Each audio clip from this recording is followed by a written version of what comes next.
Hello नमस्कार दोस्तों, वैष्णव classes के यूट्यूब चैनल पे आप सभी का स्वागत है। जैसा कि आप जानते हैं हम रेगुलर बीएसटीसी की क्लासें चला रहे हैं। बीएसटीसी 2023 के लिए जो आज का हमारा टॉपिक होगा वो होगा राजस्थान की भाषा, बोलियां एवं साहित्य।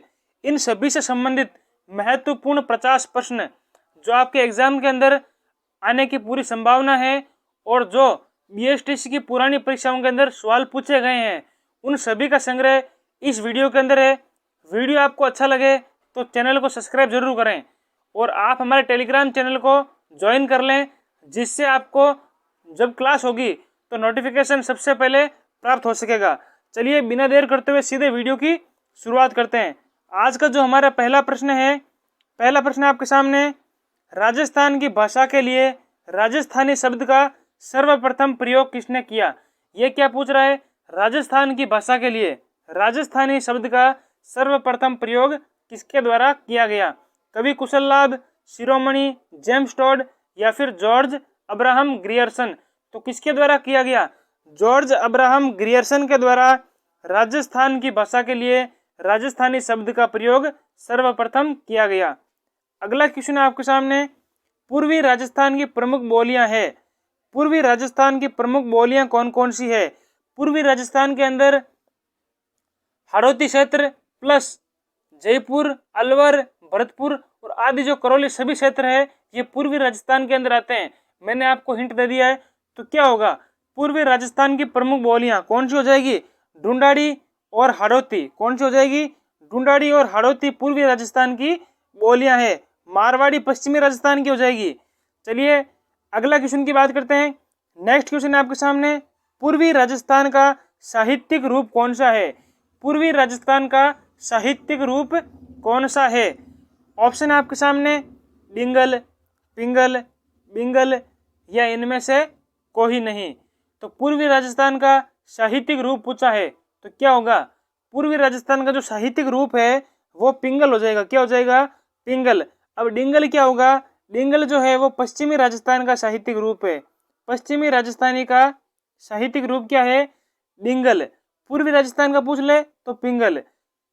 नेक्स्ट क्वेश्चन है आपके सामने, लालदास जी एवं चरणदासी संप्रदायों का साहित्य किस भाषा में रचा गया है। लालदासी और चरणदासी संप्रदायों का साहित्य किस भाषा में रचा गया है या किस भाषा में लिखा गया है। ऑप्शन है आपके सामने, तोरावाटी, मेवाती, मारवाड़ी या फिर अहिरवाटी। तो लालदासी संप्रदाय चाहे चरणदासी संप्रदाय दोनों का जो साहित्य है वो मेवाती भाषा के अंदर लिखा गया। किस भाषा के अंदर, मेवाती भाषा के अंदर लिखा गया है। और जो चरणदास जी की शिष्या थी दयाबाई और सहजोबाई, इनकी भी रचना मेवाती के अंदर आती है। किसके अंदर आती है, दयाबाई और सहजोबाई, इन दोनों की रचनाएं भी मेवाती के अंदर हो जाएगी। नेक्स्ट क्वेश्चन है आपके सामने, कवि सूर्यमल मिश्रण की रचनाएं किस भाषा में है। आपसे पूछ रहा है कवि सूर्यमल मिश्रण की जो रचनाएं हैं वो किस भाषा के अंदर है, हाड़ौती, मेवाती, तोरावाटी या फिर अहिरवाटी। तो जो कवि सूर्यमल मिश्रण है उनकी रचनाएं हाड़ौती के अंदर है, हाड़ौती भाषा के अंदर है कवि सूर्यमल मिश्रण की रचनाएं। नेक्स्ट क्वेश्चन है आपके सामने, मेवाड़ी, हाड़ौती व ढूंढाड़ी का मिश्रित रूप है। मेवाड़ी, हाड़ौती व ढूंढाड़ी इन सभी का जो मिश्रित रूप है वो कौन सी भाषा हो जाएगी, कौन सी उपबोली हो जाएगी। ऑप्शन है खेराड़ी, रांगड़ी, गोडवाड़ी या फिर निमाड़ी। तो जो मेवाड़ी, हाड़ौती और ढूंढाड़ी का जो मिश्रण है उसे क्या कहते हैं, क्या कहते हैं उसे, खेराड़ी। जो खेराड़ी है वो मेवाड़ी, हाड़ौती और ढूंढाड़ी इन सभी का मिश्रण है। अगला क्वेश्चन है आपके सामने, राजस्थान की किस बोली को जयपुरी या झाड़शाही भी कहा जाता है। बिल्कुल नॉर्मल सा क्वेश्चन है, राजस्थान की ऐसी कौन सी बोली है जिसे जयपुरी व झाड़शाही भी कहा जाता है। तो आप सीधे ऑप्शन देखने की जरूरत नहीं है, सीधा इसके अंदर क्या लिखना, ढूंढाड़ी। जो ढूंढाड़ी है उसे जयपुरी व झाड़शाही भी कहा जाता है। नेक्स्ट क्वेश्चन है आपके सामने, राजस्थान की किस बोली पर मराठी भाषा का कुछ प्रभाव है। राजस्थान की ऐसी कौन सी बोली है जिस पर मराठी भाषा का प्रभाव है। ऑप्शन है आपके सामने, मारवाड़ी, मेवाड़ी, हाड़ौती या फिर मालवी। तो ऐसी कौन सी बोली है जिस पर मराठी का प्रभाव है? मारवाड़ी पे बिल्कुल नहीं है, मेवाड़ी पर भी नहीं है, हाड़ौती पर भी नहीं है। जो मालवी बोली है, मालवी पर मराठी भाषा का सीधा प्रभाव पड़ा है। अगला क्वेश्चन आपके सामने, निम्नलिखित में से किस बोली पर मालवी का शक्तिशाली प्रभाव है? इस क्वेश्चन के अंदर यह पूछ रहा है निम्नलिखित में से कौन सी बोली पर मालवी का सर्वाधिक प्रभाव पड़ा है। ऑप्शन है आपके सामने वागड़ी, अहीरवाटी, ढूंढाड़ी या फिर मेवाती। ऐसी कौन सी बोली है जिस पर मालवी भाषा का, जो मालवी बोली है, उसका शक्तिशाली प्रभाव पड़ा है? किस पे पड़ा है? वागड़ी जो बोली है उस पर मालवी का शक्तिशाली प्रभाव पड़ा है। अब ये जो वागड़ी बोली है ये डूंगरपुर बांसवाड़ा क्षेत्र के अंदर बोली जाती है। कहाँ पे बोली जाती है? डूंगरपुर बांसवाड़ा क्षेत्र के अंदर वागड़ी बोली जाती है। अगला क्वेश्चन आपके सामने, निम्नलिखित बोलियों में से कौन सी ढूंढाड़ी की उपबोली नहीं है? इसके अंदर पूछा है निम्न में से ढूंढाड़ी की उपबोली नहीं है। अहीरवाटी, तोरावाटी, राजावाटी या फिर नागरचोल। कौन सी बोली है जो ढूंढाड़ी की उपबोली नहीं है? तोरावाटी, राजावाटी और नागरचोल, ये तीनों जो हैं वह ढूंढाड़ी की उपबोली हैं। जो अहीरवाटी है ये ढूंढाड़ी की उपबोली नहीं है। जो अहीरवाटी है इसका एक अन्य नाम भी आता है, इसको अन्य नाम आता है आपके राठी बोली, इसे राठी भी कहा जाता है। नेक्स्ट क्वेश्चन की बात करें, अगला क्वेश्चन आपके सामने, बागड़ क्षेत्र की बोली के लिए या वागड़ क्षेत्र की बोली के लिए ग्रियर्सन ने क्या शब्द प्रयुक्त किया? वागड़ क्षेत्र की बोली के लिए ग्रियर्सन ने कौन सा शब्द प्रयुक्त किया? बागड़ी, भीली, मालवी या मेवाड़ी। तो ग्रियर्सन ने बागड़ क्षेत्र की बोली के लिए भीली शब्द का प्रयोग किया था। अगला क्वेश्चन है आपके सामने, कवि जोधराज की रचना हमीर रासो किस बोली में है? आपसे पूछा है कवि जोधराज की जो रचना है हमीर रासो, रचना का नाम क्या है? हमीर रासो। ये किस बोली के अंदर हो जाएगी? ऑप्शन है आपके सामने अहीरवाटी, मेवाड़ी, ढूंढाड़ी या फिर वागड़ी। तो जो कवि जोधराज हैं उनकी रचना हमीर रासो किस बोली के अंदर है? तो किस बोली के अंदर है? अहीरवाटी बोली के अंदर कवि जोधराज की हमीर रासो जो रचना है वो किस बोली के अंदर है? अहीरवाटी के अंदर। अगला क्वेश्चन है आपके सामने, पश्चिमी राजस्थान की प्रधान बोली है। आपसे क्या पूछा है? पश्चिमी राजस्थान की प्रधान बोली कौन सी है? तो बिना ऑप्शन देके आप बता सकते हैं कौन सी हो जाएगी? मारवाड़ी। पश्चिमी राजस्थान की कौन सी है? मारवाड़ी पश्चिमी राजस्थान की प्रधान बोली है। जो मेवाड़ी है ये भीलवाड़ा, उदयपुर, राजसमंद, चित्तौड़ आदि स्थानों पे बोली जाती हैं। जो बागड़ी हो जाएगी ये आपके बोली जाती है इसके अंदर प्रतापगढ़ आदि क्षेत्र के अंदर, डूंगरपुर बांसवाड़ा क्षेत्र, शेखावाटी, सीकर, चूरू, झुंझुनू क्षेत्र। अगला क्वेश्चन की बात करें तो अगला क्वेश्चन आपके सामने, खेराड़ी बोली किस क्षेत्र में प्रचलित है? खेराड़ी बोली किस क्षेत्र के अंदर प्रचलित है? भरतपुर, धौलपुर, टोंक, भीलवाड़ा, उदयपुर, चित्तौड़, डूंगरपुर, बांसवाड़ा। जो खेराड़ी बोली है यह किस क्षेत्र के अंदर बोली जाती है? टोंक और भीलवाड़ा क्षेत्र के अंदर खेराड़ी बोली जाती है। जो खेराड़ और माल खेराड़ एक क्षेत्र आता है, क्या होता है? खेराड़ और माल खेराड़, ये टोंक जिले को कहा जाता है। अगला क्वेश्चन है आपके सामने, नागरचोल, तोरावाटी, काठेड़ा, राजावाटी बोलियां का संबंध किस क्षेत्र से है? नागरचोल, तोरावाटी, काठेड़ा और राजावाटी ये सभी जो हैं एक बोली की उपबोलियां हैं। तो वो बोली बतानी है कौन सी है इसके अंदर? हाड़ौती बिल्कुल नहीं, मेवाती भी नहीं, मालवी भी नहीं। ढूंढाड़ी जो है उसकी उपबोलियां हैं नागरचोल, तोरावाटी, काठेड़ा और राजावाटी। अगले क्वेश्चन की बात करें तो अगला क्वेश्चन आपके सामने, गोड़वाड़ी बोली का क्षेत्र है। गोड़वाड़ी जो बोली है उसका क्षेत्र कौन सा है? चूरू, बाड़मेर, सिरोही या फिर अलवर। जो गोड़वाड़ी बोली जाती है ये कहाँ पे बोली जाती है? गोड़वाड़ी बोली जो है वो सिरोही जिले के अंदर मुख्यतः सिरोही जिले के अंदर गोड़वाड़ी बोली जाती है और कुछ क्षेत्र बाड़मेर का भी इसके अंदर आता है। अगले क्वेश्चन की बात करें, राजस्थानी भाषा साहित्य एवं संस्कृति अकादमी स्थित है। राजस्थानी भाषा साहित्य एवं संस्कृति अकादमी का मुख्यालय कहाँ पे है? उदयपुर, जयपुर, बीकानेर या फिर जोधपुर? तो राजस्थानी भाषा साहित्य एवं संस्कृति अकादमी कहाँ हो जाएगी? बीकानेर के अंदर हो जाएगी। कहाँ पे होगी? बीकानेर के अंदर इसका मुख्यालय स्थित है। अगले क्वेश्चन की बात करें, निम्नलिखित में से कौन सुमेलित नहीं है? आपको ये बताना है निम्नलिखित में से कौन सुमेलित नहीं है?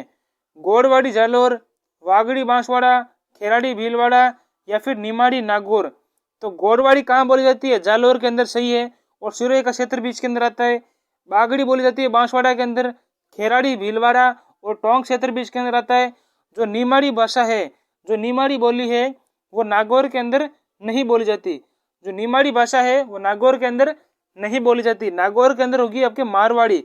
और निमाड़ी जो है ये कहाँ पे बोली जाती है? ये बोली जाती है आपके मालवा क्षेत्र के अंदर, जो आपके प्रतापगढ़ आदि का क्षेत्र आता है, डूंगरपुर वाला, उसके अंदर हो जाएगी निमाड़ी। नेक्स्ट क्वेश्चन की बात करते हैं, सीताराम लालच का संबंध रहा है। सीताराम लालच का संबंध किससे है? राजस्थानी शब्दकोश, राजस्थानी नृत्य, राजस्थानी लोक कला या राजस्थानी लोक जीवन से? तो सीताराम लालच किससे संबंधित हैं? राजस्थानी शब्दकोश की रचना का श्रेय किसे जाता है? सीताराम लालच को। सर्वप्रथम राजस्थानी शब्दकोश सीताराम लालच के द्वारा बनाया गया था, रचना की गई थी। अगला क्वेश्चन है, ठट की उपबोली किस भाषा से संबंधित है? जो ठट की उपबोली है वे किस भाषा से संबंधित है? मेवाड़ी, ढूंढाड़ी, मारवाड़ी या फिर हाड़ौती? इसके अंदर पूछा है ठट की उपबोली किससे संबंधित है, तो किससे हो जाएगी? मारवाड़ी से संबंधित कौन सी है? ठट की उपबोली। नेक्स्ट क्वेश्चन की बात करें तो अगला क्वेश्चन आपके सामने, डॉक्टर ग्रियर्सन ने अपनी पुस्तक लिंग्विस्टिक सर्वे ऑफ इंडिया, सबसे पहले तो ये याद रखिए कि जॉर्ज अब्राहम ग्रियर्सन की जो पुस्तक है उसका नाम है लिंग्विस्टिक सर्वे ऑफ इंडिया। इसके अंदर राजस्थानी बोली को खाली जगह मुख्य रूप से विभाजित किया गया, यानी ये पूछ रहा है राजस्थानी बोलियों को कितने भागों के अंदर विभक्त किया गया है। जॉर्ज अब्राहम ग्रियर्सन ने अपनी पुस्तक लिंग्विस्टिक सर्वे ऑफ इंडिया के अंदर राजस्थान की जो बोलियां हैं उन्हें कितने भागों के अंदर विभक्त किया है? ऑप्शन है 3, 5, 7 या फिर 9। तो कितनी हो जाएगी? 5 भागों के अंदर राजस्थानी बोलियों को जॉर्ज अब्राहम ग्रियर्सन के द्वारा लिंग्विस्टिक सर्वे ऑफ इंडिया में विभक्त किया गया। कितनी बोलियों, कितने अंदर? 5 भागों के अंदर विभक्त किया है। अगले क्वेश्चन है आपके सामने, दुविधा कहानी जिस पर फिल्म भी बनाई गई किसने लिखी? जो दुविधा कहानी है इस पे फिल्म कौन सी बनी थी, पहले तो ये बताइए। फिल्म बनी थी आपके पहेली। कौन सी फिल्म बनी थी? पहेली नामक फिल्म बनी थी दुविधा नामक कहानी के ऊपर। अब इसकी रचना किसने की थी, किसने लिखा था? कोमल कोठारी? बिल्कुल नहीं। कन्हैयालाल सेठिया ने भी नहीं लिखा, चंद्र सिंह ने भी नहीं लिखा। तो किसने लिखा था? विजय दान देथा के द्वारा, जिसे हम विजय भी कहते हैं, इनके द्वारा दुविधा कहानी की रचना की गई थी। अब इसके अंदर हम बात कर लेते हैं कोमल कोठारी कौन है। कोमल कोठारी रूपायन संस्थान की स्थापना की थी बोरुंदा जोधपुर के अंदर। कन्हैयालाल सेठिया धरती धोरानी, पिथल और पाथल आदि के रचनाकार हैं। चंद्र सिंह कौन है? चंद्र सिंह बिरकाली जो हैं यह भी एक रचनाकार हैं। इनकी जो रचना आ जाएगी वो कौन सी हो जाएगी? बहाली। बहाली जो रचना है वो चंद्र सिंह बिरकाली की रचना है। नेक्स्ट क्वेश्चन की बात करते हैं। अगला क्वेश्चन है आपके सामने, सवाई जय सिंह द्वारा लिखित जय सिंह कारिका नामक ग्रंथ किस विषय से संबंधित है? सवाई जय सिंह जयपुर के राजा के द्वारा लिखा गया जय सिंह कारिका नामक ग्रंथ किस विषय से संबंधित है? ज्योतिष, अर्थशास्त्र, राजनीति या सैनिक प्रशासन? तो सवाई जय सिंह द्वारा लिखित जय सिंह कारिका ज्योतिष से संबंधित है। किससे संबंधित है? ज्योतिष से संबंधित है। अब जयपुर के एक शासक और थे, कौन थे? प्रताप सिंह। जयपुर के शासक कौन थे? प्रताप सिंह। ये क्या करते थे? ब्रज नदी के नाम से रचनाओं की रचना करते थे, कविताओं की।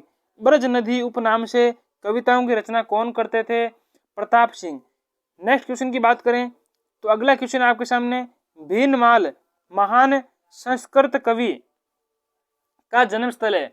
आपको बताना है भीनमाल जो जालोर के अंदर है वे महान संस्कृत कवि का जन्म स्थल है, कौन है वो संस्कृत कवि? कालिदास, माघ, पाणिनि या फिर भास? तो किसका जन्मस्थल है? महाकवि माघ की जो जन्मस्थली है वो कहाँ है? भीनमाल जालोर के अंदर। और महाकवि माघ की जो रचना है उसका नाम क्या है? महाकवि माघ की रचना जो है उसका नाम है शिशुपाल वधम। क्या हो जाएगा? शिशुपाल वध। शिशुपाल वधम जो है वे महाकवि माघ की रचना है। अगला क्वेश्चन आपके सामने, निम्न में से रचना रचयिता का कौन सा युग्म गलत है? आपसे यह पूछा है निम्न में से, एक साइड दी हुई है रचना, एक साइड दी हुई है रचनाकार, इसमें पूछा है कौन सा युग्म गलत है? वीर विनोद के रचनाकार कौन हो जाएंगे? श्यामल दास, बिल्कुल सही। बातारी फुलवारी विजयदान देथा, बिल्कुल सही। पितल और पातल कन्हैयालाल सेठिया, ये भी बिल्कुल सही है। चेतावनी चुंगटिया, सीताराम लालस, ये हो जाएगा आपके गलत। सीताराम लालस के द्वारा राजस्थानी शब्दकोश की रचना की गई थी। और चेतावनी जो चुंगटिया है ये किसके द्वारा लिखा गया था?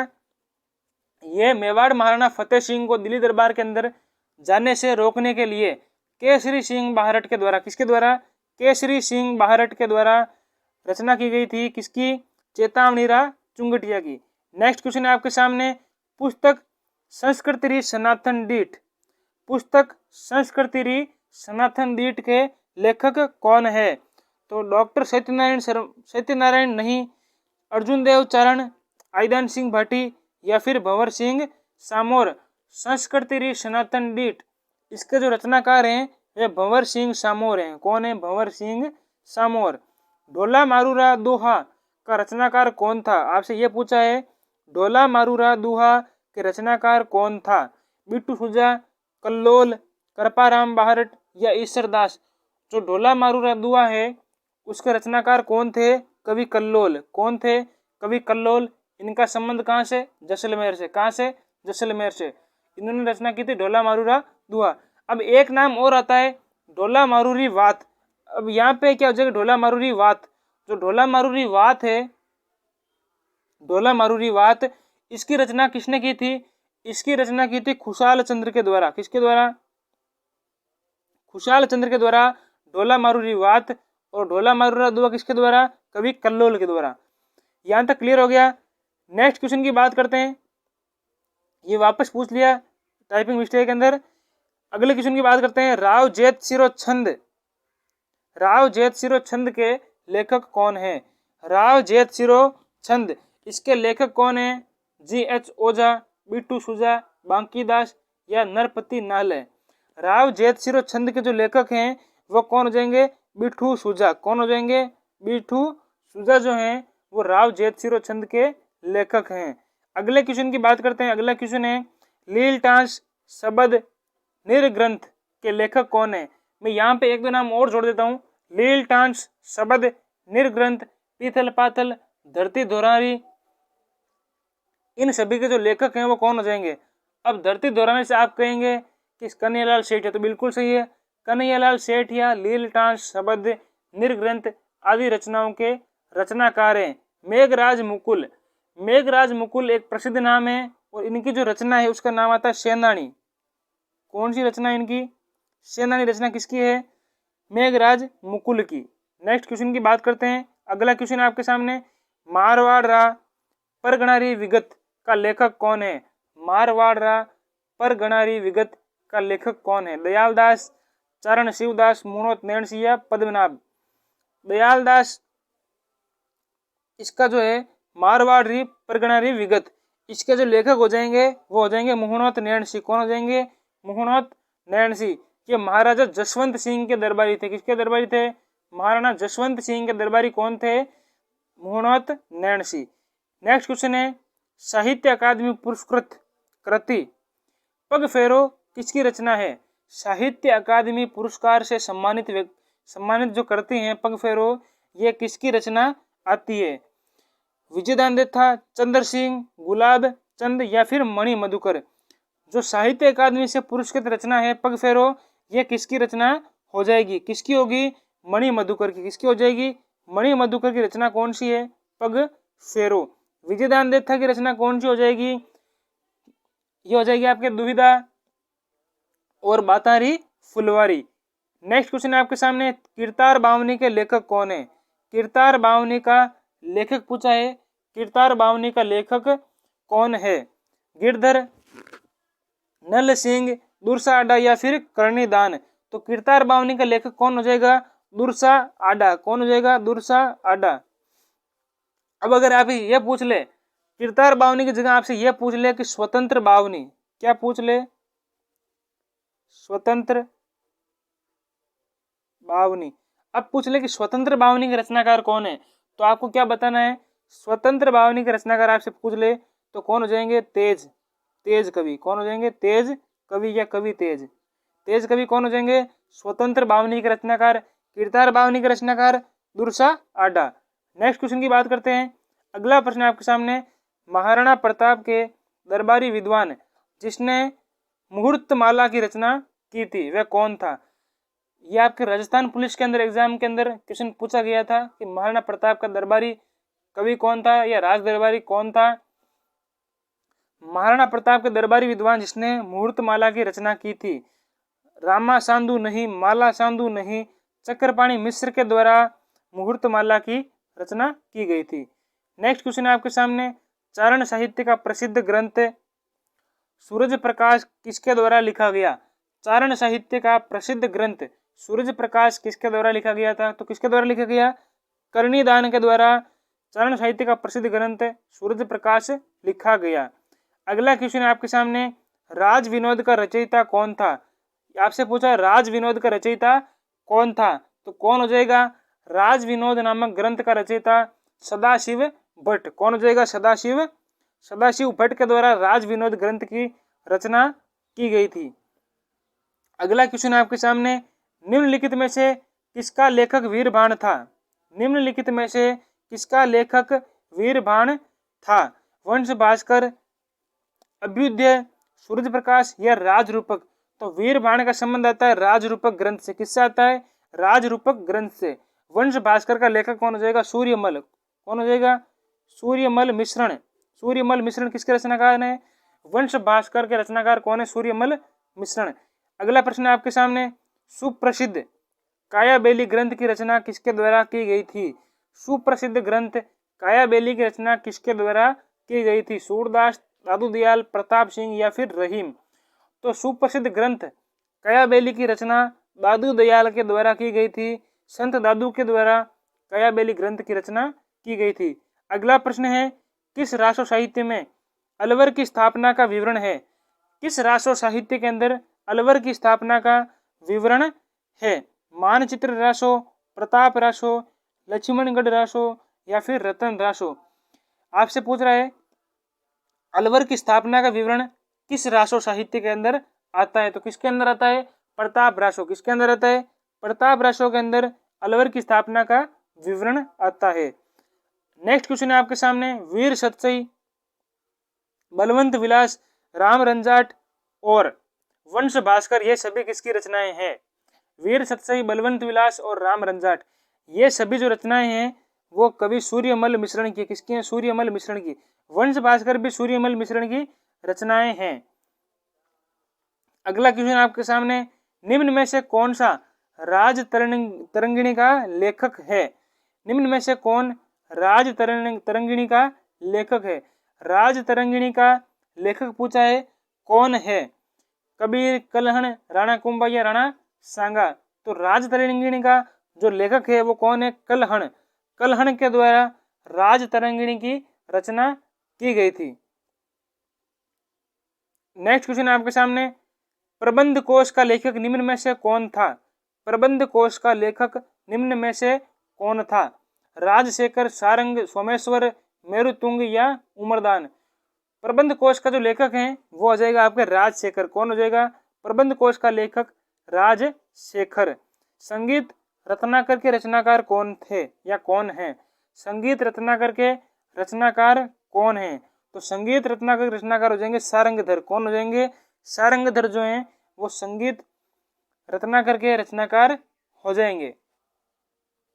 अगला क्वेश्चन आपके सामने, भारतेश्वर बाहुबली गौर राजस्थानी भाषा का सबसे प्राचीन ग्रंथ है। एक क्वेश्चन तो आपको इसके अंदर से ही मिल गया। भारतेश्वर बाहुबली गौर राजस्थानी भाषा का सबसे प्राचीन ग्रंथ है? अगर पूछे सबसे प्राचीन ग्रंथ राजस्थानी भाषा का कौन सा? भारतेश्वर बाहुबली गौर। अब पूछा है भारतेश्वर बाहुबली गौर के रचयिता कौन है? कन्हैयालाल सेठिया? बिल्कुल नहीं। सारंगधर भी नहीं होगा और सूजाजी भी नहीं होगा। ब्रजसेन सूरी के द्वारा भारतेश्वर बाहुबली गौर की रचना की गई थी। किसके द्वारा?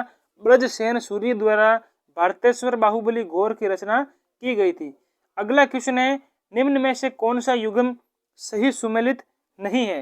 निम्न में से कौन सा युग्म सही सुमेलित नहीं है? विशालदेव रासो, नरपति नालय, खुमान रासो, दलपत विजय, वेली किशन रुक्मणी ख्यात, पृथ्वीराज राठौड़, राव जेतसिर छंद, शिवदास गार्डन। आपको बताना है इनमें से कौन सा युग्म सही सुमेलित नहीं है। इनमें से क्या पूछा है? सही सुमेलित नहीं है। विशालदेव रासो के रचनाकार कौन थे? नरपति नालय, बिल्कुल सही है। खुमान रासो के रचनाकार कौन थे? दलपत विजय, ये भी बिल्कुल सही है। वेली किशन रुक्मणी ख्यात, पृथ्वीराज राठौड़, ये भी बिल्कुल सही है। अब जो वेली किशन रुक्मणी ख्यात है, इसे पांचवा वेद और 19वां पुराण किसने कहा था? कमेंट के अंदर बताइए किसने कहा था, ये आप कमेंट के अंदर बताइएगा। अब इसके अंदर जो गलत ऑप्शन है वो है राव जेतसिर छंद, शिवदास गार्डन। राव जेतसिर छंद जो है उसके रचनाकार कौन थे? शिवदास गार्डन उसके रचनाकार नहीं थे। उसके रचनाकार थे आपके बिट्ठू सूजा। कौन थे? राव जेतसिर छंद के जो रचनाकार हैं वो थे आपके बिट्ठू सूजा। कौन थे? बिट्ठू सूजा जो हैं वो राव जेतसिर छंद के रचनाकार थे। नेक्स्ट क्वेश्चन है आपके सामने, करणी शतक, चुंडा शतक और हाड़ी शतक, ये सभी जो पुस्तकें हैं वो किसने लिखी थी? करणी शतक, चुंडा शतक और हाड़ी शतक किसने लिखी थी? नाथू सिंह महियारिया के द्वारा। किसके द्वारा? नाथू सिंह महियारिया के द्वारा करणी शतक, चुंडा शतक और हाड़ी शतक ये सभी पुस्तकों की रचना की गई थी। अगला क्वेश्चन है आपके सामने, गिरधर आसिया के द्वारा लिखित डिंगल भाषा का ग्रंथ है। गिरधर आसिया के द्वारा लिखित डिंगल भाषा का ग्रंथ कौन सा है? खुमान रासो, हमीर रासो, संगत सिंह रासो या फिर संगत रासो। गिरधर आसिया के द्वारा संगत सिंह रासो की रचना की गई थी। किसकी रचना? संगत सिंह रासो। अब अगर आपसे ये पूछ ले कि मोड़जी आसिया या आसिया मोड़जी,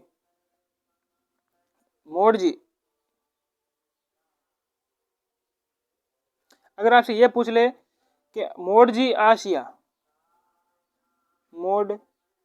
मोड़जी आसिया, इनकी जो रचना है वो कौन सी थी? इनकी रचना थी आपके पाबू प्रकाश। कौन सी थी?